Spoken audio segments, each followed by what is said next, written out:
Hey guys, so which interesting video on Wild Rift. So today we're back with the patch 4.1c review, and this time we didn't get a first look on Twitter a couple of days prior to the patch, so this is kind of the first time we'll be looking at the patch itself. And honestly, there are not too many changes. We're gonna jump straight into it and cover all of the changes. So first up, we have the arcade promotion.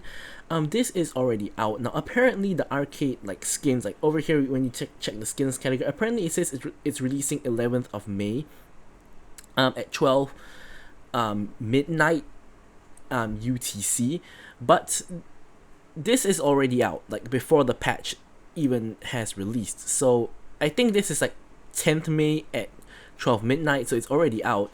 Which is pretty strange. So either there's a typo error in the patch notes here, or they released it a day too early. But either way, you do have the arcade skins, and you also have the arcade promotion where you can get the final boss Veigar Mythic, and it's already out. So it's basically a gacha for the final boss Veigar Mythic. If you gacha 13 times, you're guaranteed to get him. But anyways, let's jump into the champion changes. So first up, we have Gwen. Gwen is getting a nerf on her passive 1000 cuts, where the bonus magic damage ability power ratio is going down by 0.001, down from 0.006 to 0.005. I think that, of course, 6 to 5, in context, it's sort of almost a 20% decrease, so it's kind of significant, but at the same time, she's getting a buff on her skip and slash, where her cooldown at early levels is going down by 3 seconds. Now, I think this is pretty significant because, first off, we know that when you attack, you're lowering the cooldown every auto attack you deal. And secondly, this is the second ability you max. So in laning phase, you normally will max, not normally, you always will max your Q first and you'll max your E second. So having this lower cooldown in laning phase and combined with the cooldown innately built into the ability makes her laning phase better. So overall, I think that, I'm not sure if this was meant to be a buff or nerf because they didn't really give any context, which they said that they would add in later on.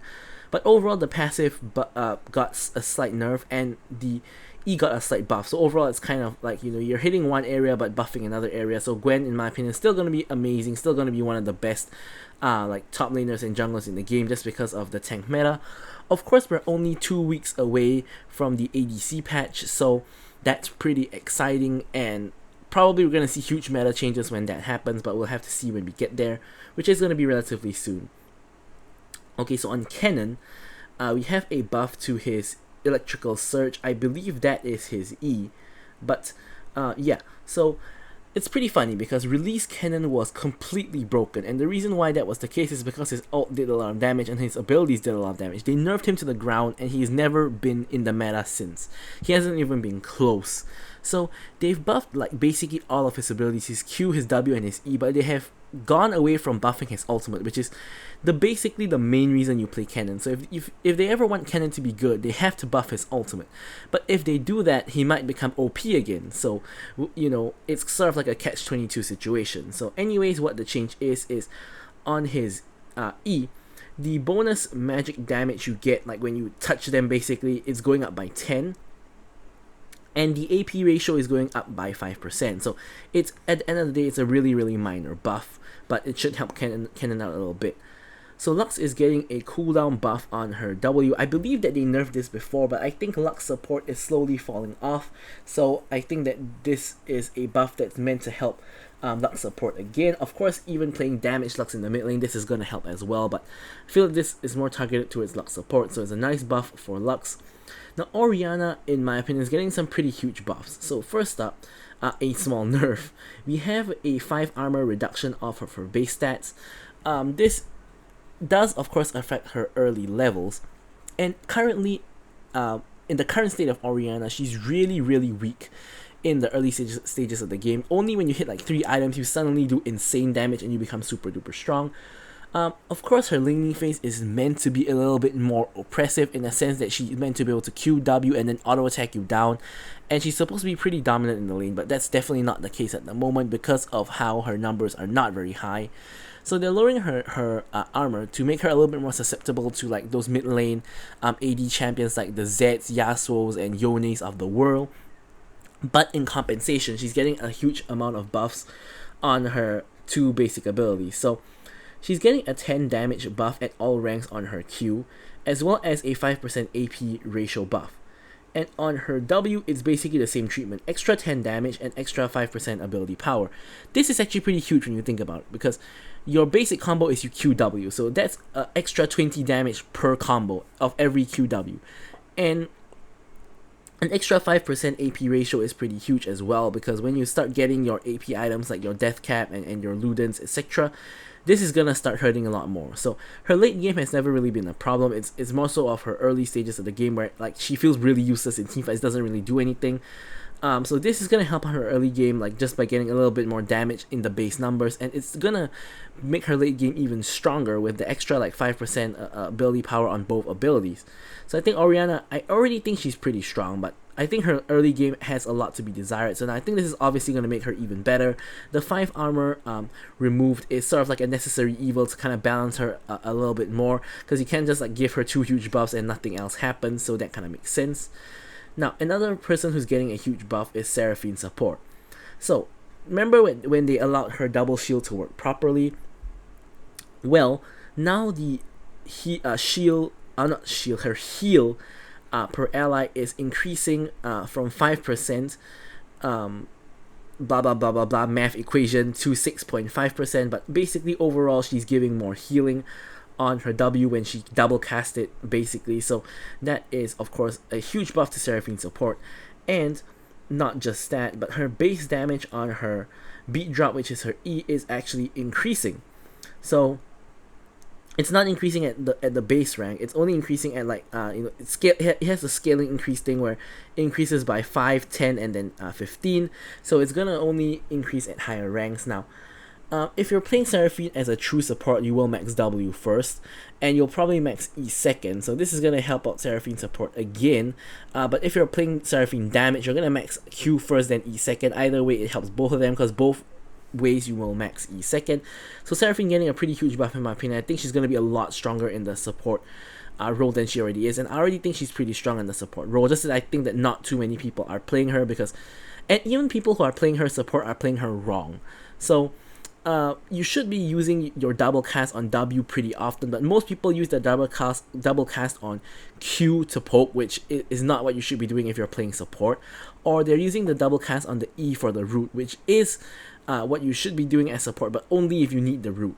So anyways, Sion is up next. So Sion's Soul Furnace, which is his W, the cooldown is going down by 1 second at all ranks, and the recast time is going down by a second, from 3 seconds to 2 seconds. So now, there's 2 ways to interpret the recast time, and one way is a buff and one way is a nerf. The first way to interpret it as a buff is when you press your W for the first time, it takes a while before you can actually recast it. So if that time is shorter, like 3 to 2 seconds, this is going to be a buff because you can recast it faster. However, I don't think that is the case. I think that what this is trying to say is when you reach the point where you can recast it, you only have 2 seconds to recast it instead of 3 seconds to recast it. So I think that this is a nerf. So basically they're giving him a lower cooldown, but the recast time is lower, so you have to use it more quickly. Overall though, I think this is a buff, because if you're using your W for the damage, you're gonna pop it the moment it can be popped anyway. You're not really gonna wait until the end of the recast period to use it. So I don't really think that matters too much, unless I'm playing Sion wrong, which of course could be possible because I'm not a Sion player. But overall, I don't think this matters. So overall, it's just a slight cooldown buff, which again is 1 second, so it's not gonna matter too much. But yeah. So next up we have Thresh. So Thresh, his Flay magic damage, passive bonus magic damage, which is that bar you see underneath his health bar. It used to be Souls Collected double, and then you add a AD ratio. So now it's still Souls Collected double, but the AD ratio is going down pretty significantly. Now you might be thinking, why does this AD ratio even matter? Well, it's because his souls actually give AD and armor. So this ratio does matter because it means that in the late game, Thresh is going to do less damage, and I guess in the early game as well, but in the early game you don't really have souls anyway. So overall this is going to affect Thresh late game. Now, I never really felt Thresh late game was a problem. I felt that Thresh early game was a problem because he did too much damage in the early game, but apparently it is. So this is kind of a nerf to Thresh's late game damage. But in my opinion, Thresh was never really meant to be like someone who deals damage anyway. So I wouldn't be too bothered by this if you're playing Thresh normally and building him like as a tank support. Because of course you will deal less damage because of the new formula, but even so, like, you shouldn't really be too bothered by how much damage you do anyways, because you're more of like a playmaking support for your team to do damage. Next up we have Veigar. So Veigar, his R is getting a pretty huge buff. So his ulti, the minimum damage is going up by 15 at the first rank, and just by 5 at the max rank, which this is a pretty huge buff because at max rank you have a lot of AP, a lot of stacks already, so it doesn't matter too much, but on base rank you're getting a 15 buff, which is actually pretty huge. And the cooldown is also going down by 10 seconds at all ranks, which again is pretty huge. And just for visual clarity, the ability size now scales with your ability power, so I'm not sure how huge this is going to get, but yeah, so it's more visual, so you kind of have a better indication of how much damage it's going to do. Like if you see a huge Veigar ulti, you know it's going to do more damage, so I think that does make sense. And again, it's a huge buff for Veigar. I think it's going to make Veigar quite a bit stronger, but once again, Veigar is someone who takes a long time to scale, so you know, still may not be very meta. So Ziggs Bouncing Bomb is getting the same treatment as Orianna, where he gets a buff of 10 damage at all ranks. However, in compensation, the demolition threshold on his satchel charge is going down by 5% at all ranks. They've been nerfing this like non-stop. Like they've nerfed this like for the 3rd or 4th time. It used to be so much more. But anyways, I personally don't think that getting more damage on your Q is in trade-off for your demolition threshold going down is completely worth it. So I think that this is a buff to Ziggs overall, because his bread and butter is throwing a bouncing bomb every 2 seconds, so this damage increase is going to add up. So I think this is a pretty huge buff to Ziggs. Remember that Ziggs used to be completely OP in both mid and ADC, and he was really broken at a certain point in time, so they had to nerf him patch after patch after patch after patch, and now he's finally more or less fallen out of the meta. I say that, but in reality he's actually still pretty strong. It's just that most people don't really play him anymore, so I guess people that do play him may not have been finding too much success, but which is why he's receiving a buff. But in my opinion, Ziggs is still actually really strong, so this is something to look out for. And we'll have to take a look at, like, you know, the tier list that we'll make later on for this patch. And finally, we have a nerf to the Searing Crown. The magic damage ratio, instead of 1.6%, is now going 1.4%. So I guess this item is a little bit too strong. They're kind of like toning it down a little bit.